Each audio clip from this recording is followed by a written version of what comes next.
ଆଜି ଆମ ମାଙ୍କ ବିଷୟରେ ଜାଣିବା। ଏ ସଂସାରରେ ସବୁଠାରୁ ନିଜର କିଏ? ସିଏ ଆଉ କେହି ନୁହନ୍ତି, ଆମ ମା। ମା ଭଳିଆ ଏ ସୃଷ୍ଟିରେ ଦ୍ୱିତୀୟରେ କେହି ନାହାନ୍ତି। ମା ମମତାମୟୀ। ମା, ଯେଉଁ ମାଙ୍କ ହୃଦୟରେ ଯେଉଁ ମମତା ରହିଛି, ସେ ମମତା ସ୍ୱୟଂ ପରଂବ୍ରହ୍ମ ତାଙ୍କୁ ଦାନ କରିଛନ୍ତି। ସେ ମମତା ସ୍ୱୟଂ ପରଂବ୍ରହ୍ମଙ୍କର।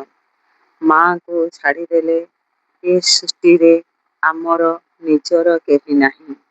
ଯେହେତୁ ଏ ସଂସାର ସ୍ୱୟଂ ଭଗବାନଙ୍କର, ତେଣୁ ମା ହେଲେ ମମତାମୟୀ। ମାଙ୍କର ସେବା ଯଦି ଶହ ଶହ ବର୍ଷ କରିଲେ ବି ତାଙ୍କ ଋଣ କେହି ଶୁଝି ପାରିନାହିଁ କି ପାରିବେ ନାହିଁ। ଏହା ସତ୍ୟ।